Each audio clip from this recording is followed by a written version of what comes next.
Gonçalo Tavares é um dos nomes mais importantes da ficção contemporânea portuguesa.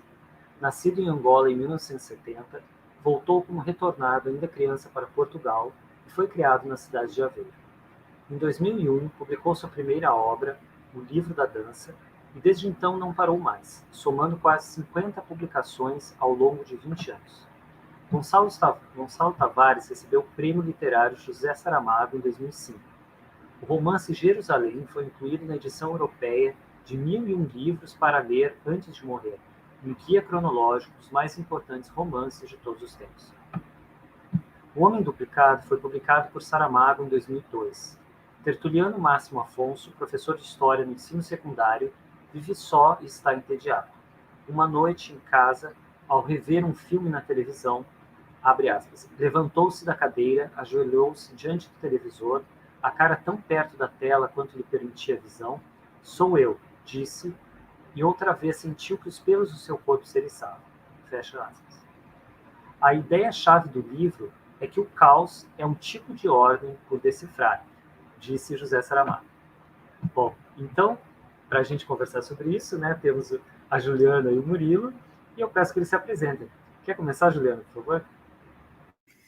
Olá, boa noite a todos. Bem, eu sou a Juliana Rampo é meu nome, eu sou professora de português, no momento português para estrangeiros é a minha especialização, mas a minha formação foi toda em literatura portuguesa, e o meu doutorado foi focado no estudo de Jerusalém, de Gonçalo Tavares, né, que faz parte de um projeto maior, uma tetralogia, que se chama O Reino.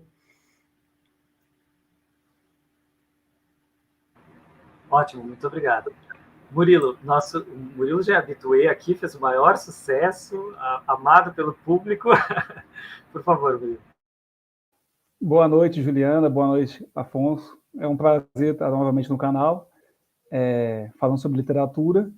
E eu sou professor de literatura e língua portuguesa. Eu venho estudando Saramago desde 2007. Né, fiz mestrado, doutorado na USP. Estudei alguns romances do autor, como Todos os Nomes, Ensaio sobre a Cegueira, O Ano da Morte de Ricardo Reis, A Bagagem do Viajante. Aí, então, venho estudando a obra do Saramago sob a perspectiva de algumas teorias como da simbologia, da psicologia, outras do discurso, né, com Bakhtin, então, da intertextualidade. Então, a ideia é essa, é estudar a obra do autor e falar um pouco dele. Ok, muitíssimo obrigado. Um prazer receber vocês aqui. Bom, então o Saramago, né, ele é conhecido por ter ideias, né, fortes, assim, né, uma opinião forte, mas, de alguma forma, a sua literatura escapa dessas teses, né, não é uma literatura de tese, né, ele conhece muito a linguagem contemporânea, ele conhece a literatura contemporânea, então a literatura sempre chama atenção, né, sempre é maior. Queria que você falasse um pouquinho, Murilo, quem é o Saramago e o que ele trabalha nesse livro, O Homem Duplicado, por favor. Então, Afonso, o Saramago nasceu em 1922, né, em Azinhaga, na região do Alentejo, né, em Portugal, e aí ele começa a publicar mesmo, assim, com força, a partir do final da década de 70 para 80. Né? E aí ele fica conhecido com os romances ditos históricos, da década de 80, Memorial do Convento, História do Cerco de Lisboa, O Ano da Morte de Ricardo Reis, que eu já mencionei aqui, O Evangelho segundo Jesus Cristo, são alguns dos romances da década de 80 para 90, né, que são bem conhecidos do autor. A partir de 90, do 91, 92, ali no Evangelho, tem uma mudança na obra de Saramago, né, que a crítica diz que ele tem uma pegada aí mais universal, então ele vai sair um pouco de Portugal, vai tratar de temas, né, da contemporaneidade, do Ocidente, e aí o Saramago acaba recebendo o Prêmio Nobel em 97, né, pelo conjunto da obra. O Homem Duplicado, né, é um romance que já tem quase 20 anos que ele foi publicado, então foi publicado em 2002, né, em 2022 agora, quase 20 anos, só que é um romance que a gente, olhando assim, nesses 20 anos, nessas 2 décadas, né, ele faz a gente pensar sobre algumas questões ainda contemporâneas, né, filosóficas, científicas. A gente tem que pensar que é um romance que nasce ali num debate que tem a ver muito com a questão da clonagem humana, a questão dos clones, tinha a ovelhinha, a Dolly, né? Não propriamente fala de clonagem humana, e nem não romance de ficção científica, mas tem a ver, né, com essa questão do original e da cópia, da duplicidade.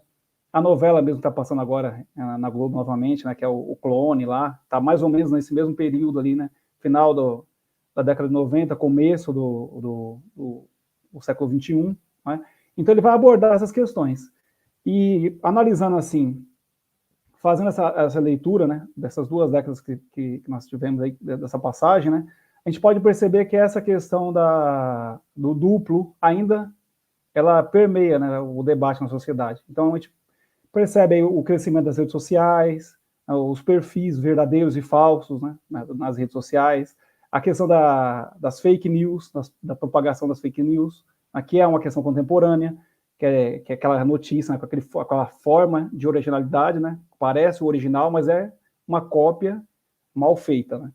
Então, a questão da representação, né, o debate acerca da essência, da aparência. Então, o romance faz a gente pensar em muitas questões ainda bem contemporâneas.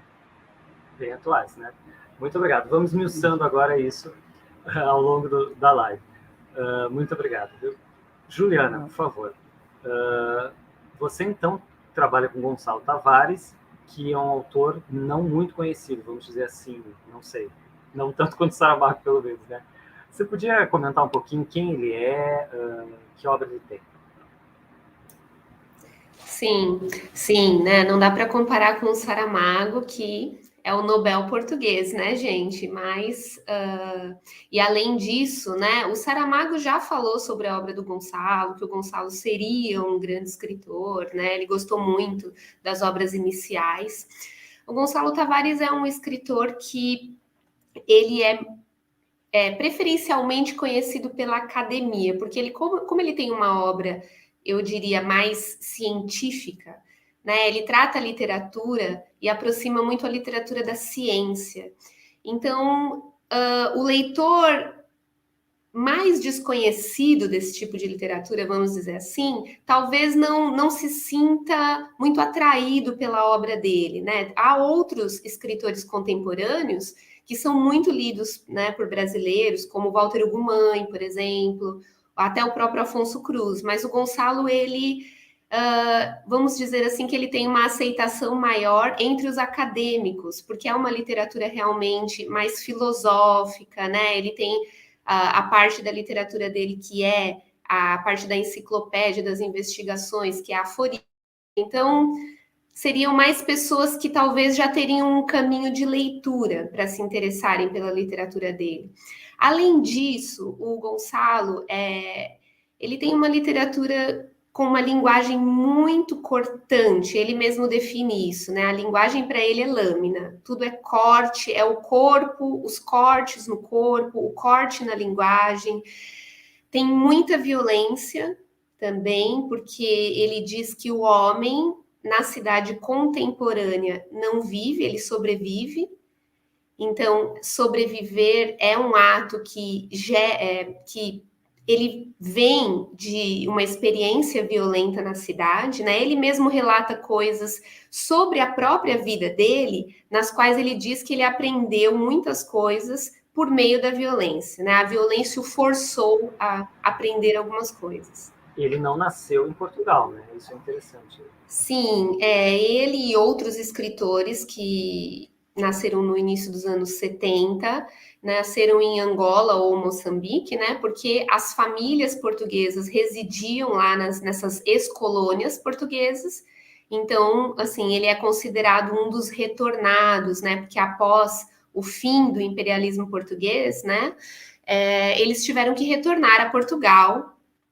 E ele ainda voltou bastante criança. Ele mesmo diz que ele não sente assim qualquer ligação com Angola, né? Ele apenas tem Angola como local de nascimento, mas ele foi criado na cidade de Aveiro, que é uma cidade no centro de Portugal, e é uma cidade um pouco menor que Lisboa, né? Menor que Porto.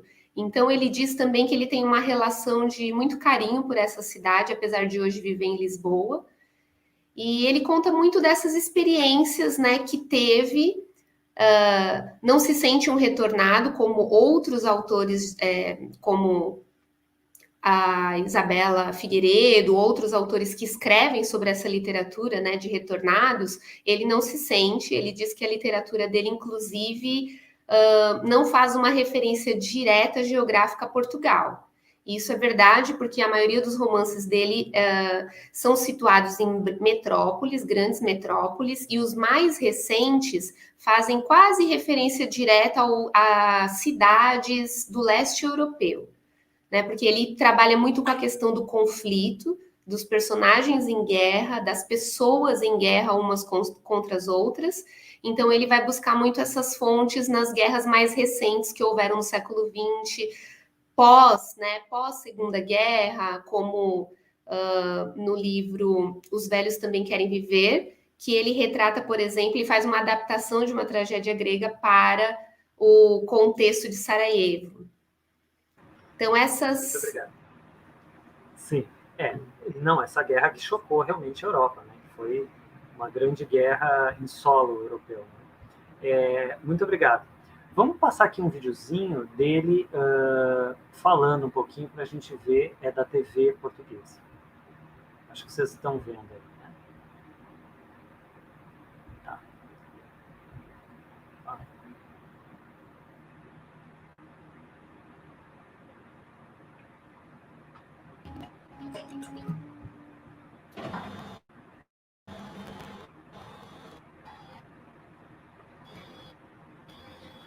Nos meus livros há como que uma guerra entre o lobo e a máquina.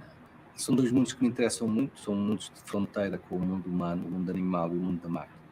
É interessante que o lobo é a grande imagem do mal ou do pequeno mal, não do grande mal, mas do pequeno mal. Né? Quer dizer, uma representação minúscula do diabo na aldeia. Né? E por outro lado, a máquina interessa-me como o novo lobo mau. Parece muitas vezes um animal doméstico, a máquina, parece um cachorro pequenino, mas rapidamente nós percebemos que quem é que manda, não é? Isso é muito forte.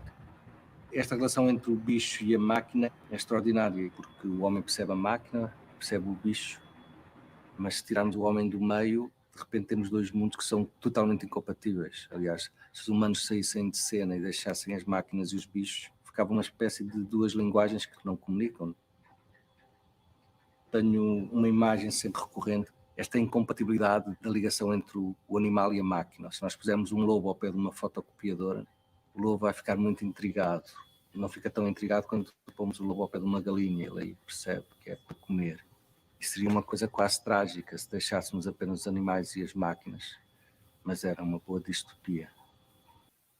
Excelente ver ele falando, né? Vamos passar agora para o Homem Duplicado. Voltando ao Saramago, né? O Saramago trabalha muito imagens platônicas, né? Você acha que nesse Homem Duplicado também ele vai falar um pouquinho de dualismo platônico, ou é só no livro A Caverna?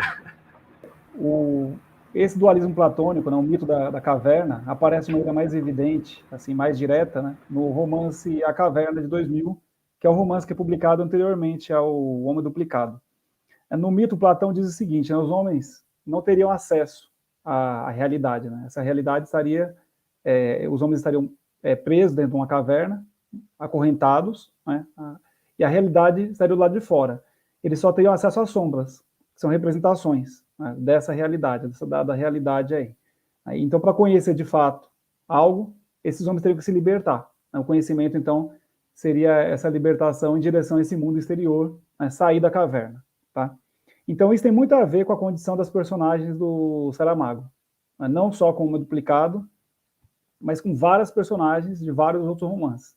Então, se a gente pega, por exemplo, em Todos os Nomes, o Senhor José, lá no Ano da Morte de Ricardo Reis, o próprio Ricardo Reis, aí o Tertuliano, no caso do Homem Duplicado, esses são homens de meia-idade, né, que estão vivendo uma crise ali de meia-idade, e que em algum momento da vida acontece algo inusitado e que eles têm que sair desse lugar aí de aconchego, dessa caverna, desse útero materno, né, para sair para esse mundo. Né? E nesse mundo, enfrentar esse embate com novas possibilidades. Então, nesse sentido, né, o mito da caverna poderia dialogar com a maior parte das obras do Saramago, né, que são marcadas por personagens que buscam a mudança né, em determinada condição. E aí isso me faz lembrar, eu até anotei aqui, né, eu vou ler, os versos do Fernando Pessoa, lá no livro do Desassossego, que ele fala bem assim: sábio é aquele que monotoniza a vida, pois o menor incidente adquire, então, a faculdade de maravilhar. Então, pensando nessa perspectiva, né, você tem personagens ali que souberam deixar a vida monótona, né, e é isso que acontece em muitos casos dos romances do Saramago, e essa vida monótona, essa vida sem graça, apática, e de repente, né, essas personagens são instigadas a sair desse lugar, dessa caverna em direção ao conhecimento.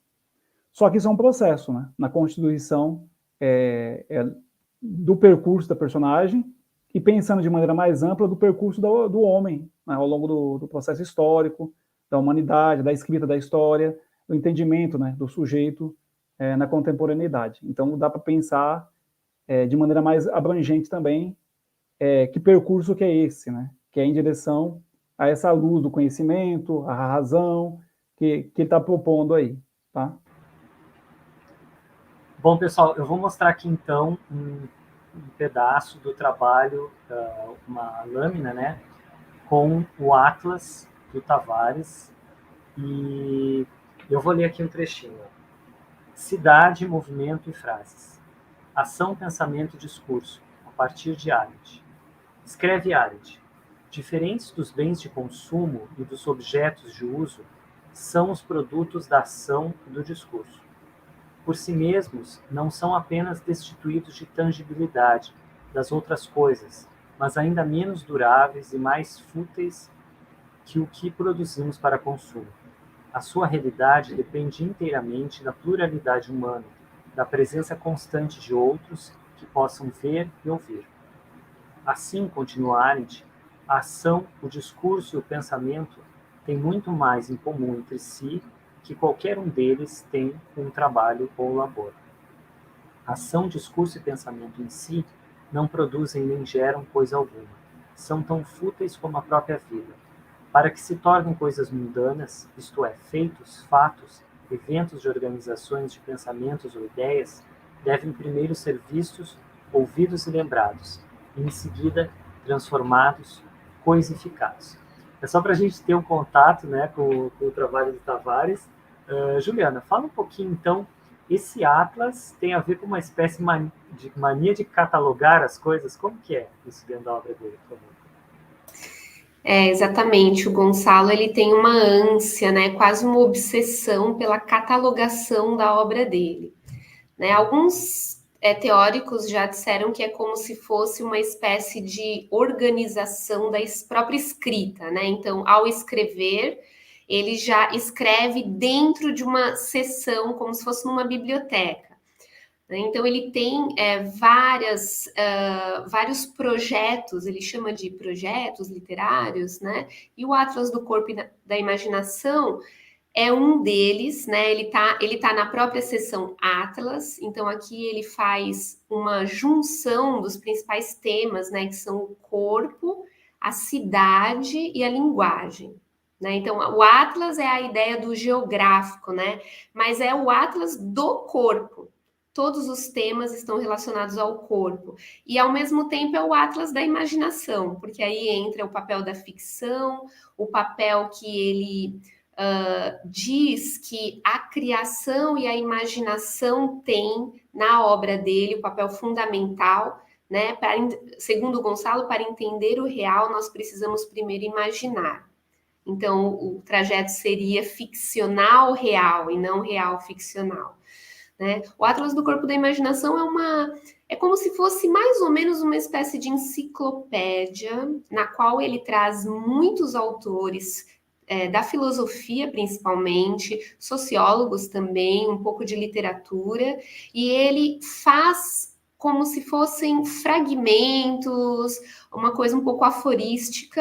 Ele comenta sobre alguns temas, só que ele às vezes faz de autores. Tem muitas notas de rodapé também, que ele explica de onde ele tirou, qual é a ideia dele, o que esse autor diz. E também o Atlas ele foi feito em conjunto com esse grupo, que são os espacialistas, né? Ele negociou um trabalho com esse grupo, e segundo ele mesmo fala, no próprio vídeo que nós vimos antes, mais adiante ele vai dizer que os espacialistas são atores que trabalham com o espaço, eles dividem o espaço, eles fazem que o espaço não seja tão abstrato, né? Uma materialização. E aí ele trouxe os espacialistas, então em cada verbete, vamos dizer assim, você vai ter um texto e ao lado dele você vai ter imagens desse grupo, que seriam como um diálogo imagético, né? Complementando essa tríade, né? Atlas, corpo e imaginação. Nossa, é incrível, eu fiquei impressionado. Muito obrigado. Bom, nós estamos falando então do Saramago trabalhando com duplos, mas dentro do próprio texto, né? Eu gosto dessa análise aqui da Cláudia Maria de Vasconcelos, que foi minha professora, que escreveu Samuel Beckett e seus duplos. E ela vai colocando assim, né, como vários elementos, vão um refletindo o outro, né? Isso tem a ver com um sujeito instável.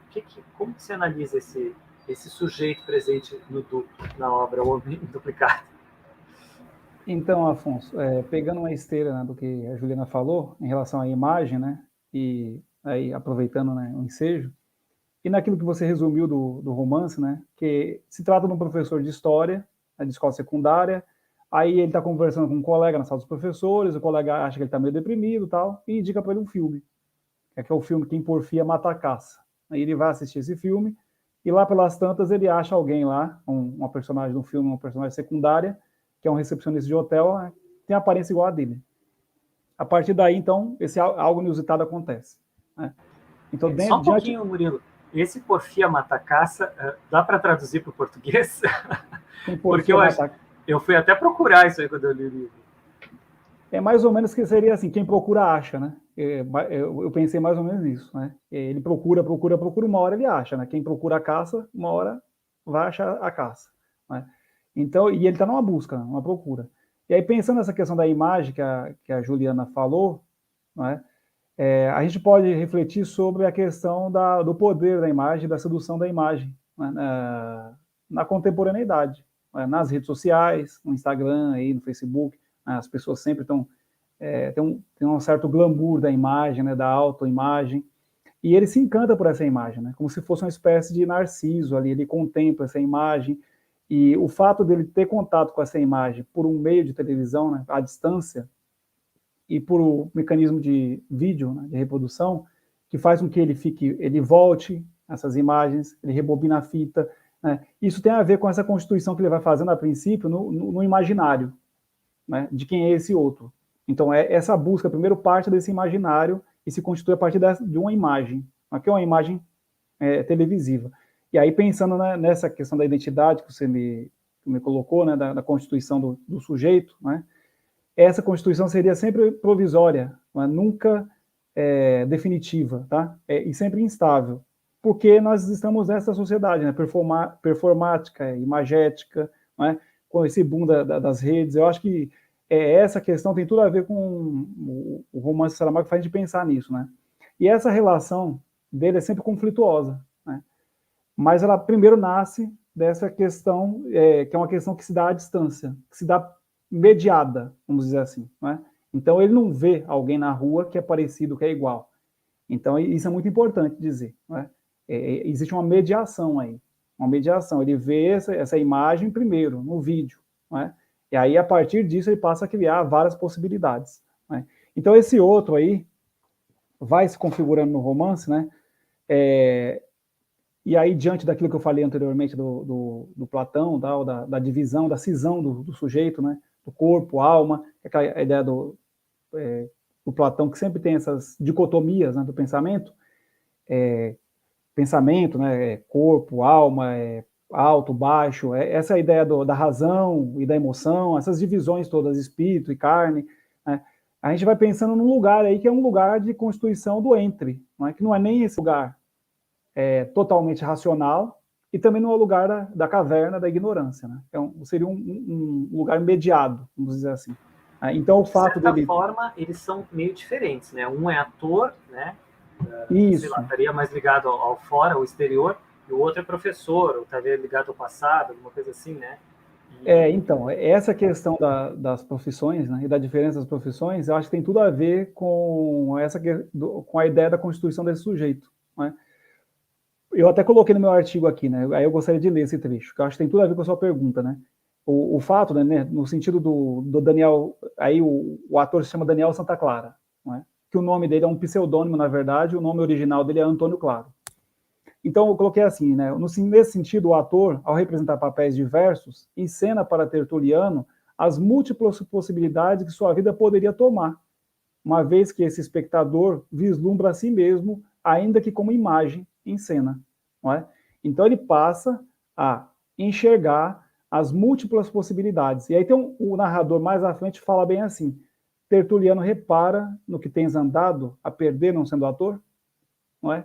Olha as possibilidades que a encenação e a arte podem dar para esse sujeito, não é? Então, de fato, é um sujeito conservador, é um professor de história, isso tem muito a ver, né? Tem uma vida pacata, e essas múltiplas possibilidades que esse outro vai abrindo para ele nessa constituição. E eu acho que até a relação dele com a mulher, com a sua mulher, namorada, é um pouco assim, fria, né? Um pouco... Isso. A relação dele com a Maria da Paz, que é a namorada, né? Ele já é divorciado, ele estaria já teve um casamento mal sucedido, então quer dizer, né, ele é aquele que fracassou, né? No sentido do ele casou, não deu certo, está meio perdido, e essa relação é meio distante, né, com a Maria da Paz, né? Então ele tem uma relação meio distanciada, que ele não é definida também. Então há um conjunto de instabilidades aí nessa formação desse sujeito, né? E que passa a ser mediada por esse outro.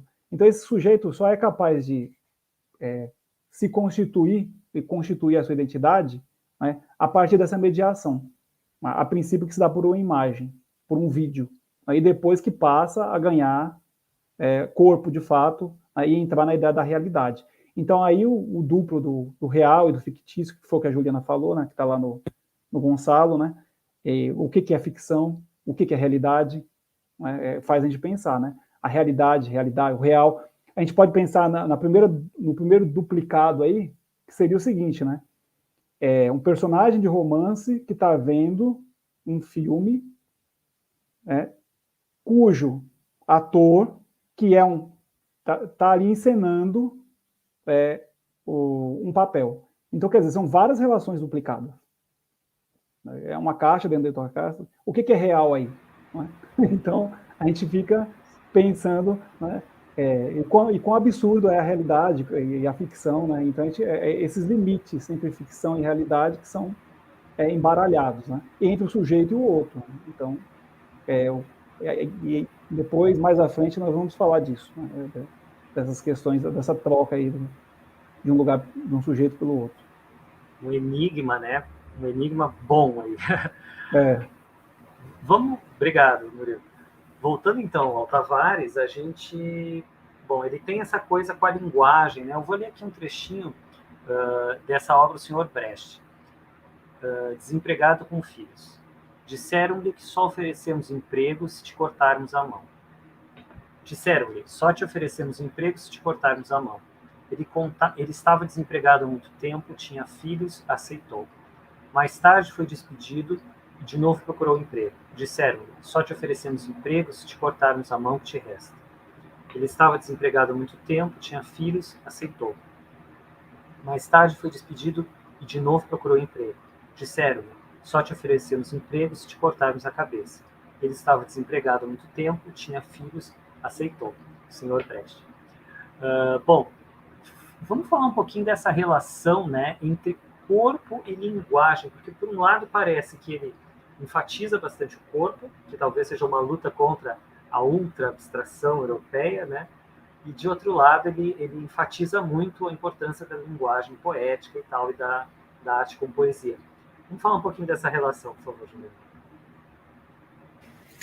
Oi, Afonso. Então, ele, na verdade, eu vejo mais como a parte da concretude, né? Então, o corpo é o elemento concreto da literatura dele, que ele tenta explorar, e ele diz muito.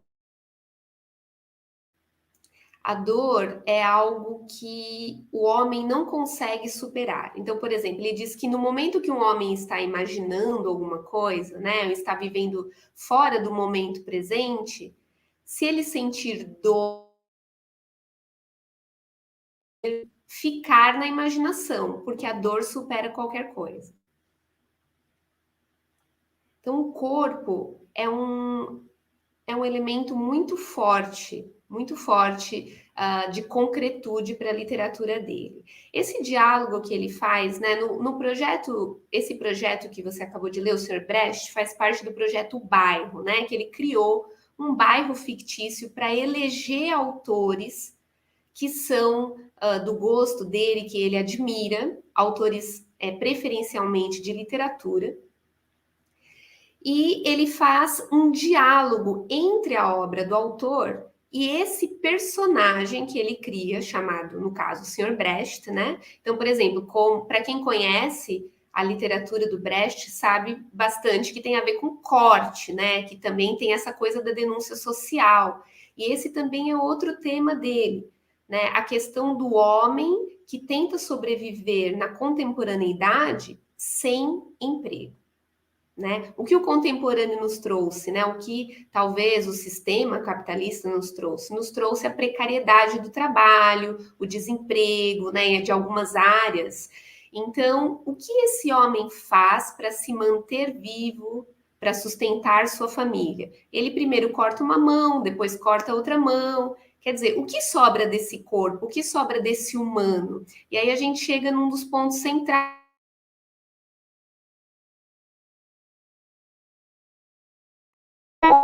Continuar humano vivenciando uma realidade tão violenta.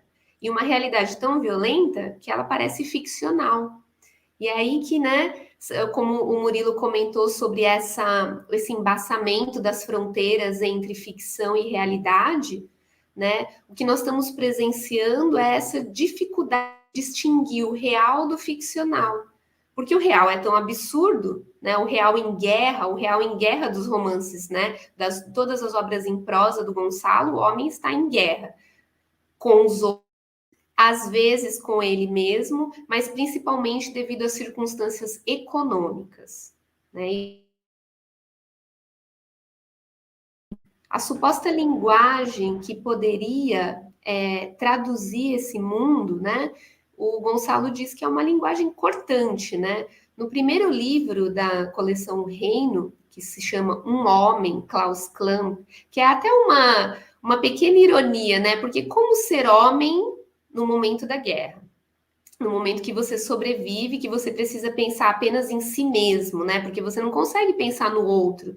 Não existe alteridade nesse momento, né? Então ele diz sobre a própria ficção, sobre a própria questão literária. Isso não é um livro, é uma pequena bomba. Vê, o mundo tem uma lâmina.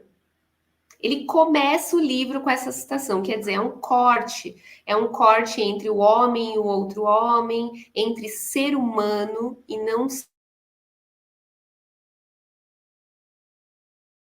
linguagem e do corpo, Afonso, que ele trabalha na literatura dele.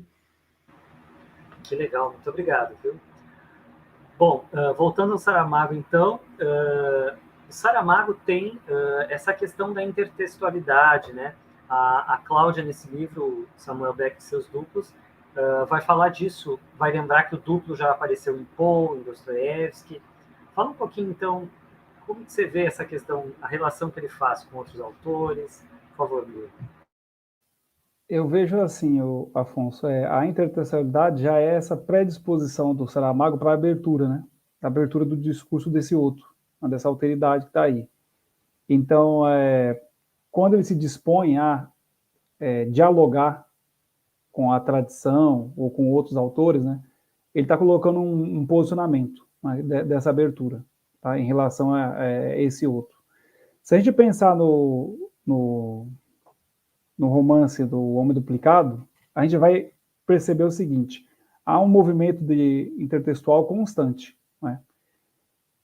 Ou em relação aos nomes das personagens e a simbologia desses nomes, né? Esse seria um movimento mais aparente, e até a menção mesmo intertextual direta, alguns fatos, como a guerra, alguns mitos, como a Guerra de Troia, Helena, que é o nome da esposa do Daniel Santa Clara, né? Tem a questão do cachorro, do Tertuliano, né, que ele tem uma passagem no texto que a mãe dele fala bem assim, o narrador fala, Tomarctus, né, o cão da casa havia entrado. Mais abaixo o narrador fala bem assim, foi-lhe pôr o nome de um canídeo que se diz ter vivido há 15 milhões de anos, e que, segundo andam certificando os paleontólogos, é o fóssil Adão desses animais de 4 patas. Então tem uma questão aí de uma busca por origem, né, uma certa busca por origem e dentro do nome das personagens, né? Então o cão é o primeiro, seria o Adão lá dos canídeos, né? O nome de Tertuliano, por exemplo, se a gente pensar, né, nessa perspectiva do dialogismo e da intertextualidade aí, pode remeter, né, poderia remeter, e aí isso aí é uma interpretação, né, ao Tertuliano de Cartago, que foi um religioso que viveu entre os séculos 2 e 3, né? Teria sido um dos primeiros autores do cristianismo. Tá? Então pode ser né, que seja isso. Por que eu cheguei nessa hipótese? Eu estava pesquisando, né, e eu vi dois pesquisadores da Unicamp, eles falavam bem assim, né, Garcia e Selvatis.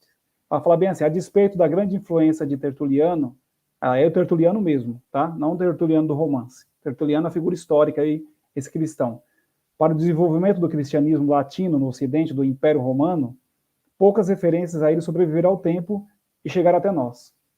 E aqui é uma coisa interessantíssima, né, que eu encontro. Nessa possibilidade do Saramago de se abrir para esse discurso do outro, do intertextual, ele sempre está procurando preencher uma brecha, né? Ele parece que encontra algumas brechas na história e ele vai preencher essa brecha. Então, nessa citação dá para perceber isso, né? É uma figura com poucas referências, né, que sobreviveram ao longo do tempo. Então, isso suscita a imaginação do autor aí, né, suscitaria a imaginação do autor para tentar preencher essa lacuna. Algo parecido acontece, por exemplo, parecido não, acontece, né, no ano da morte de Ricardo Reis. Então ele pega uma lacuna ali, Fernando Pessoa morre, mas só que Ricardo Reis fica vivo. Fernando Pessoa morre e não dá o ano de morte para o Ricardo Reis. O que o Saramago, né, de maneira bem astuta faz? Opa, vamos aqui, o ano da morte de Ricardo Reis. Vamos preencher essa lacuna. Então, nessa tentativa de reescrever a história, né, e aí essa história, a história pessoal, a história da personagem, a história do indivíduo. Então, o Tertuliano está tentando, de fato, reescrever a sua história o tempo inteiro, né? E uma história maior, a história que Tertuliano ensina na escola, não é? Que é essa história, a história dos homens, a história do Ocidente. Que história que é essa? Então, nós estamos pensando nisso aí, tá? É nessa perspectiva, então. Então, as personagens aparecem com uma simbologia, né?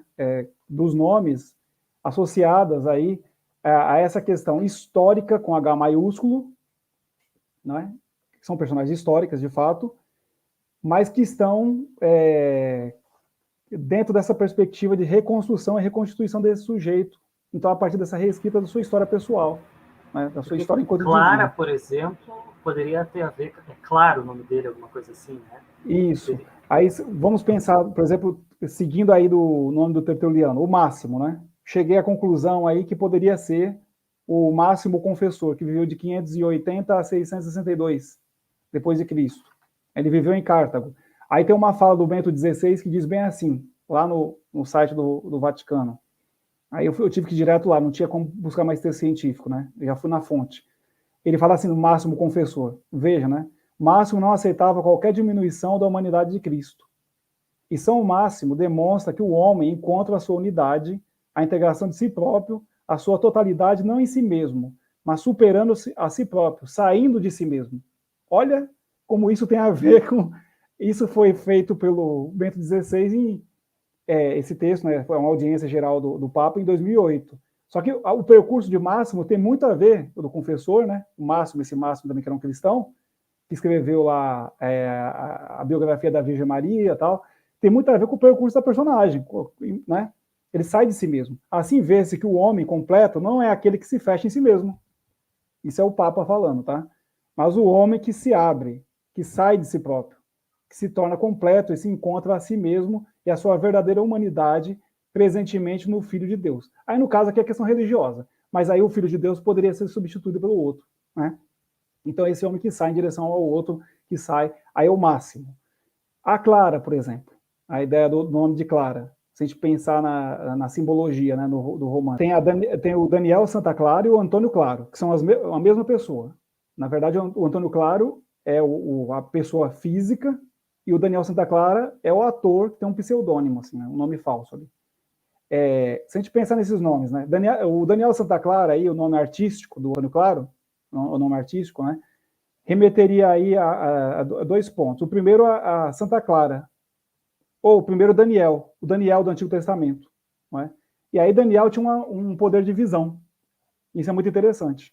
Não é? Deus dá um poder de visão para Daniel. Daniel consegue ver o futuro, consegue ver as coisas. Lá, Daniel na Cova dos Leões, aquela música do Legião Urbana. Né? Então ele consegue ver, ele tem esse poder de visão. Santa Clara seria uma referência aí a Santa de Assis, na Itália. E a Santa Clara tem uma coisa interessante, ela é patrona da televisão. Então você vê que nada é à toa dentro do romance. Nada é à toa. Né? As personagens estão dentro da TV, estão dentro da mídia, né? E ela é personagem, ela é patrona da televisão. Por quê? Porque ela teria assistido o sepultamento de São Francisco de Assis à distância. Naquela época em que televisão, internet não existia, isso nos anos de 1200 e pouco, ela assistiu na parede do quarto, isso teria sido um milagre, né? Então ela viu isso à distância. Então essas associações aí dos nomes, né, e no caso da Helena, que é a esposa do Daniel Santa Clara, do Antônio Claro, que é a mesma pessoa, Helena remetendo ao mito a mitologia, a guerra de Troia, está associada ali. No romance, ele vai tentando antecipar a tragédia que se põe, que é o encontro desses homens duplicados. De alguma maneira é isso. Um vai tomar a vida do outro e vai nesse conflito, um deles acaba morrendo, a gente sabe que é o que acontece, né? Então, vai criando essa situação aí. Então, você vai percebendo que no romance, essas menções, né, elas não são assim intertextuais, elas dialogam diretamente com a trajetória da personagem, e também com a questão do próprio sujeito contemporâneo. Né? Que sujeito que é esse que vai em direção à luz, em direção à claridade, em direção à razão? Onde nasce esse sujeito? Né? O sujeito do iluminismo, o sujeito moderno, né? Esse sujeito que acredita no progresso acima de tudo, na fé, no progresso, na ciência. Nós estamos voltando nisso, né? Falar nisso. E esse nome agora, que é irônico também, né? Clara, quando você está falando de duplo, de sósia, de... Exatamente, né? É aquilo que parece que está claro, que está evidente, né? Que é altamente, mas não é tão claro assim. Não é tão irônico, claro assim. Né? Bastante irônico. E vai remetendo, né? A outra questão assim, só para concluir, do romance, por exemplo, que sai sobre a cegueira, a questão da claridade, não é? Aquela imagem quando a gente sai de um túnel, que a gente está dentro de um túnel, a gente sai e vem aquela claridade toda, né? E aí a claridade como o símbolo, a representação da razão. Né? Que homem que é esse? Contemporâneo, que parece que está perdido, né? Pelo excesso de claridade, né? Pelo excesso de luz. Então esse homem também, e a questão da televisão, que é o foco de luz, né? E ele se perde nessa busca. Então tem toda essa problemática aí que é bem interessante a gente pensar, né? No homem duplicado. Dá muito pano para manga mesmo. Né? E sem falar no doppelganger, né? Que é um tema tradicional do romantismo e tal, né? Muito obrigado, Murilo. Bom, lendo o Tavares, a impressão que eu tive é que ele faz um diálogo com esses filósofos como Bachelard, Nietzsche, que trabalham a linguagem num nível tão profundo que passa a ser poesia, quase, né? Então, uma filosofia poética, assim. Então, e ele tem esse momento da obra dele em que ele vai falar de enciclopédia, arquivos e investigações. Por exemplo, Investigações Novales, de 2002, e Biblioteca, de 2004. Você podia falar um pouquinho desse momento, Juliana, por favor? Sim, ele tem, né, eu tinha dito que a catalogação dele primeiro é um pouco geográfica, né, então a ideia do Atlas que sintetiza tudo, e depois ele tem essas 3 coleções que são o reino, o bairro e as cidades. mas depois ele tem uma catalogação que homenageia os gêneros literários, né? Então ele tem epopeia, teatro, cinema, e ele vai colocando, escrevendo, editando os livros e vai colocando cada um sob essas catalogações, né? A última catalogação seria como alguns teóricos dizem que é uma espécie de organicidade filosófica da obra dele, né? Então ele tenta colocar nessa parte biblioteca, investigações, arquivos, todas as indagações e questões que relacionam linguagem e filosofia, basicamente, né? Então, por exemplo, ele tem o contexto do breves notas, que ele tem breves notas sobre a ciência, sobre o medo, quer dizer, ele vai fazendo recortes de temas e ele trabalha de forma, é muito nietzschiano, ele trabalha de forma aforística. Então, ele tem um aforismo, aí ele comenta o próximo, alguns bem pequenos, outros um pouco mais longos, mas é como se fosse uma ideia de tentar entender esses temas dentro da linguagem, né?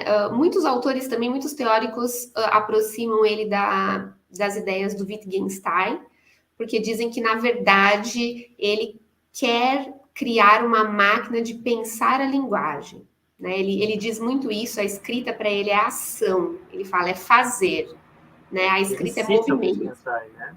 Sim, ele cita muito Wittgenstein no Atlas, e ele trabalha muito com essas ideias de pensar a linguagem de uma forma filosófica.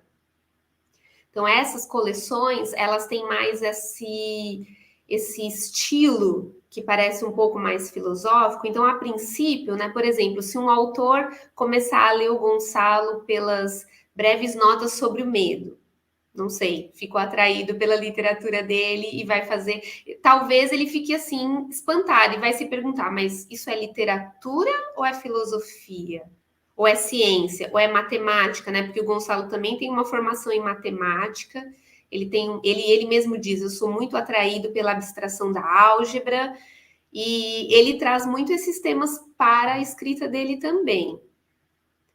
Por isso que talvez, como eu disse no começo, ele não seja um escritor tão conhecido do grande público, né? Porque não sei, assim, é uma hipótese, né? Talvez as pessoas que gostem mais dessa literatura que é um pouco, vamos dizer assim, tem uma pegada mais científica, né? Porque ela é real, mas ela tem um caráter mais filosófico, científico.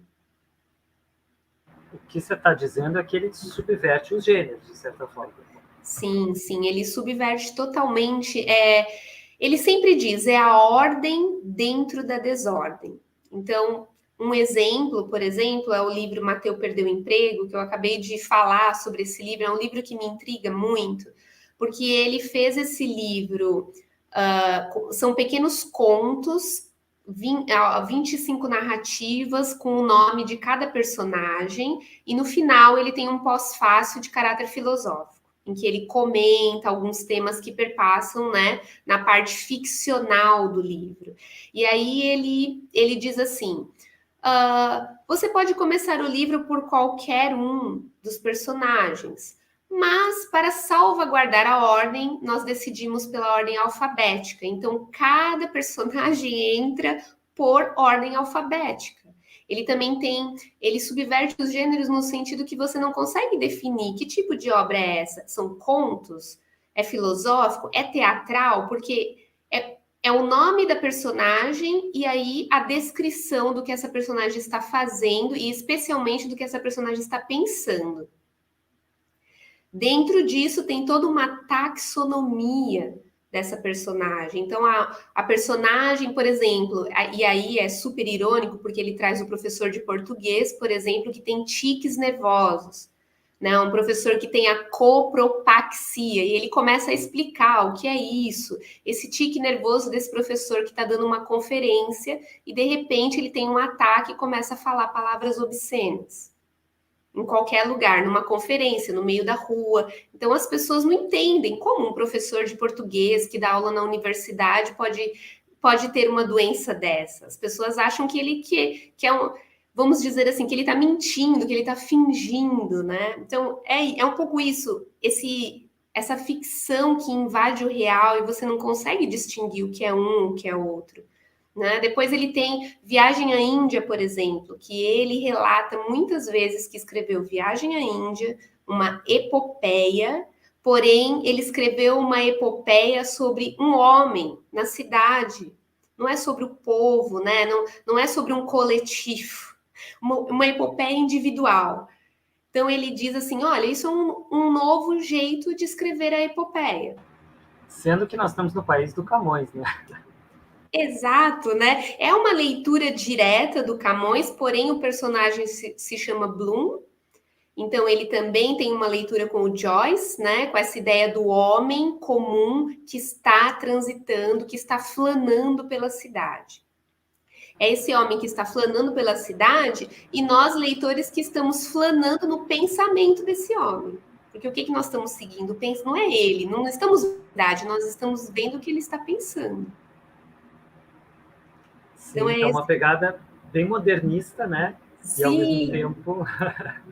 É um flanel do pensamento, segundo algumas resenhas, né, sobre as obras dele. E ele transita muito nessa questão de, não diria bagunçar, mas ele diz reescrever os gêneros literários.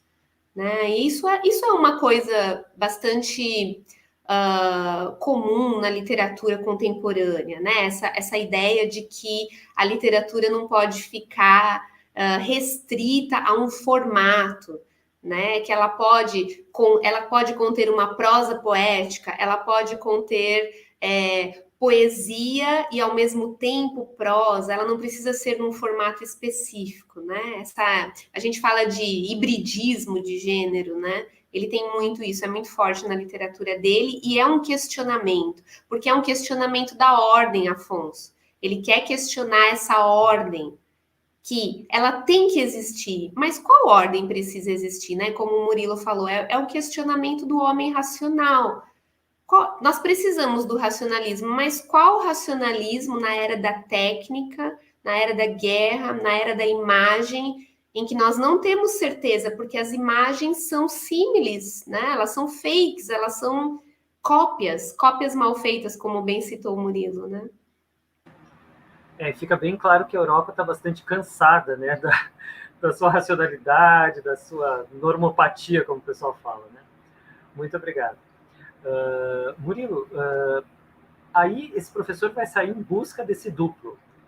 O que ele está buscando aí? Ele busca identidade? O que ele busca?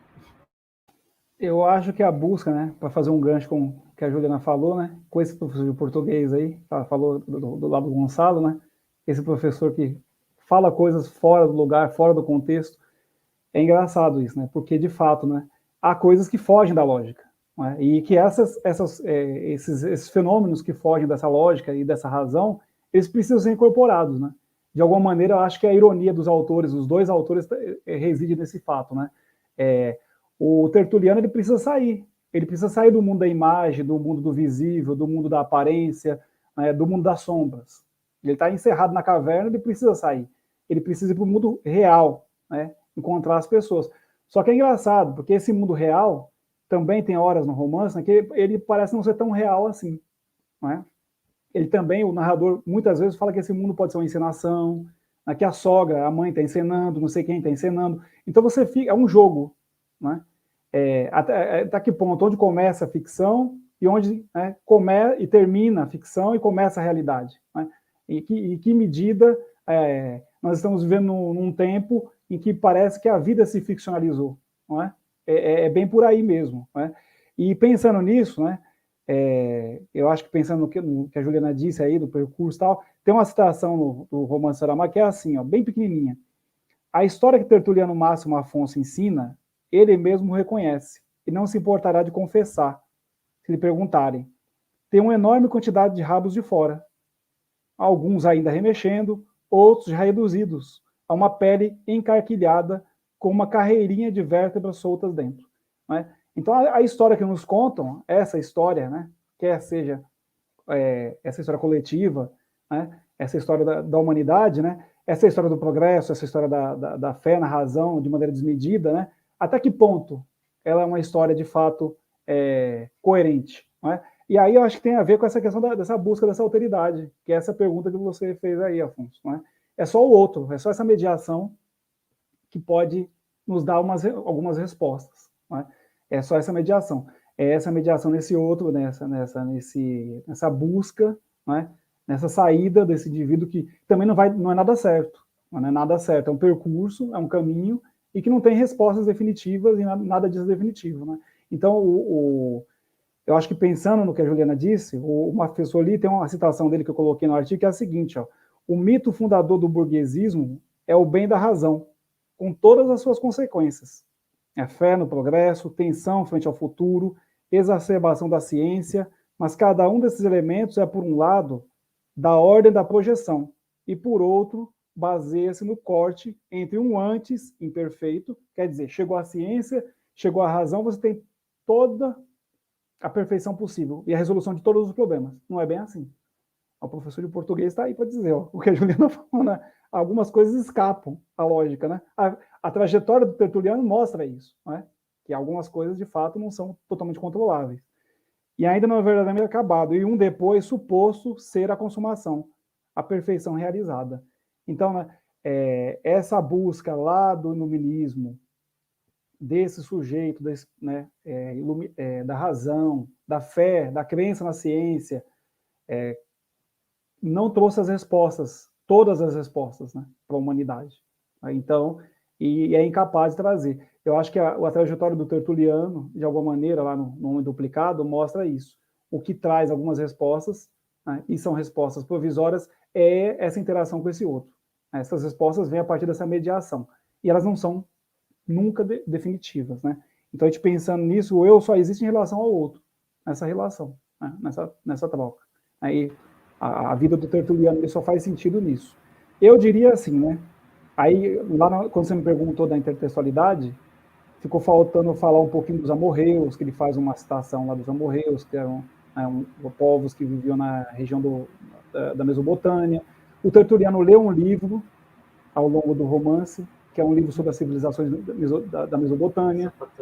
Ele se diz um amorreu, não é? Então, quer dizer, o amorreu é um nômade. E aí tem uma citação só para eu encerrar, uma citação do Deleuze, não é? Para a gente pensar nisso, né? Na questão do nômade, que é esse que sai em busca, né? Que não está nada se conclui. É verdade que os nômades não têm história, só tem uma geografia. E a derrota nos nômades foi tão completa, que a história identifica-se com o triunfo dos estados. Assistiu-se, então, a uma crítica generalizada que negava aos nômades toda inovação tecnológica ou metalúrgica, política, metafísica. Os historiadores consideram os nômades como uma pobre humanidade, que nada compreende. Não é? Então, você vai pensando no que o Deleuze está falando, esse apagamento, né, do percurso desses sujeitos. Né? Então, eu acho que, de alguma maneira, as personagens de Saramago, o Tertuliano, são personagens, são caminhantes, né? Eles saem, são andantes, né? Andarilhos, nômades nesse sentido, né? E vão se reconstituindo com esse percurso. Não tem a ver com isso. Né? Então, a história que ele ensina na escola, tem os rabos de fora, tem algumas coisas que não são explicadas, né? Então fogem à lógica, tá? E é essa que é a única realidade possível, né? Que é inconclusa, que é discutível, que é polêmica, que é aberta. Eu acho que é isso. Os fios soltos, né? Os fios soltos da história, né? E também que história a gente resolve contar. Qual é a história, né? Isso é tão benjaminiano, né? Questionar o processo da história. Isso também é muito tavariano, ele questiona muito. Mas quem está contando essa história? De onde? De que lugar, né? O que não foi contado, né? Gente, olha, filosofia pra caramba, né? Essa live filosófica, nós vamos fazer o atlas da live do Afonso. Pessoal, agradeço muitíssimo a vocês. Eu queria que vocês deixassem uma dica de alguma coisa para ler, assim, algum livro, alguma coisa que vocês achem para quem quer entender mais o autor, conhecer mais o autor. Juliana, por favor. Olha, a literatura do Gonçalo é bem multifacetada, né? Ele tem livros muito diferentes uns dos outros, né? Então, se eu posso dar alguma dica, vá preparado para uma literatura forte, em que você vai presenciar bastante violência. Essa violência também vai estar transposta numa linguagem um pouco seca, um pouco enxuta de adjetivos, né? Porque o Gonçalo tenta não adjetivar para não influenciar o leitor a seguir uma interpretação. Ele quer que a obra dele seja bem aberta, e esse eu acho que é o convite mais interessante da obra dele, que cada um possa fazer uma leitura a partir das suas referências, né? Ele indica, inclusive, o Cartalúcio, né, do Sêneca, porque ele diz exatamente isso, que a obra dele é aberta e que ele quer que ela seja interpretada das mais variadas formas possíveis, né? Então, se você quer talvez pode começar pelo Projeto Bairro, que são livros pequenos, curtos, que homenageiam, né, vários autores da literatura do século XX, o Calvino, Brecht, o Eliot. Então, assim, tem muita coisa interessante. Talvez a pessoa possa começar por esses livros que são um pouco mais palatáveis, vamos dizer assim, né? Ele possa entrar um pouco mais no processo criativo do Gonçalo, e aí, a partir daí, talvez ir para os outros livros que têm um caráter mais filosófico. Uma coisa que o Murilo comentou também sobre essa intertextualidade é que quando você lê a obra do Gonçalo Tavares, você fica muito alucinado por buscar as referências que ele coloca na obra. Porque ele solta uns nomes, ele cria uns personagens e você fala, caramba, mas onde ele foi buscar isso? E isso te leva para um processo de ficar lendo e buscando essas referências.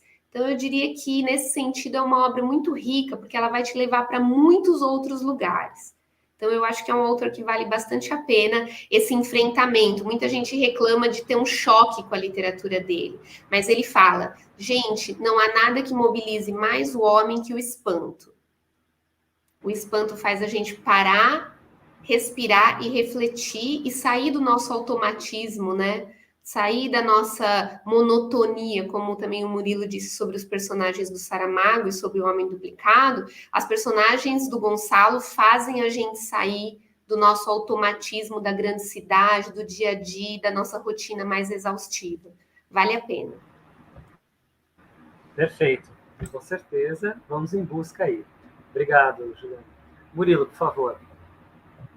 Eu indicaria, sobretudo, o Homem Duplicado, né, a princípio, eu acabei de falar, e as obras do Saramago, a partir dos anos 90, elas são mais, como a Juliana falou, palatáveis, né, porque elas não têm assim, tanto uma preocupação em recontar a história de Portugal, né, reconstituir de maneira ficcional essa história, apesar de ter, nós temos aí grandes romances, né, da década de 80, como Memorial do Convento, O Ano da Morte de Ricardo Reis, são grandes romances, mas os romances da década de 90 para cá, eles de fato falam muito dessa condição do homem contemporâneo, né, desse homem que vive em grandes cidades, das questões, né, relacionadas a essa contemporaneidade, né, os processos de urbanização, questão da mídia, da televisão, da imagem. Então são romances que nesse sentido eles dialogam muito com o que nós vivemos ainda, né? Eles são muito assim, ainda muito, como é que eu posso dizer, muito próximos, né, da realidade do leitor. Por outro lado, fazem a gente pensar que realidade que é essa, né? Nos coloca nesse lugar do fora, que é o papel da literatura, né, da boa literatura, né? Refletir, né? Que percurso que é esse, onde que nós estamos indo, né? Qual que é, de fato, a busca que faz sentido para a humanidade, né? O uso da razão, o uso da razão sensível, né? Não da razão de maneira desmedida, desproporcional. Então, são várias questões que são colocadas ali que fazem a gente pensar, né? E nesse processo de tirar do automático, né? De tirar esse universo do automatismo, né? Da vida, da correria do dia a dia, né? Das grandes cidades. Então, parar, respirar, ler um livro. Então, toda e qualquer obra do Saramago, eu acho que é válida nesse sentido, né?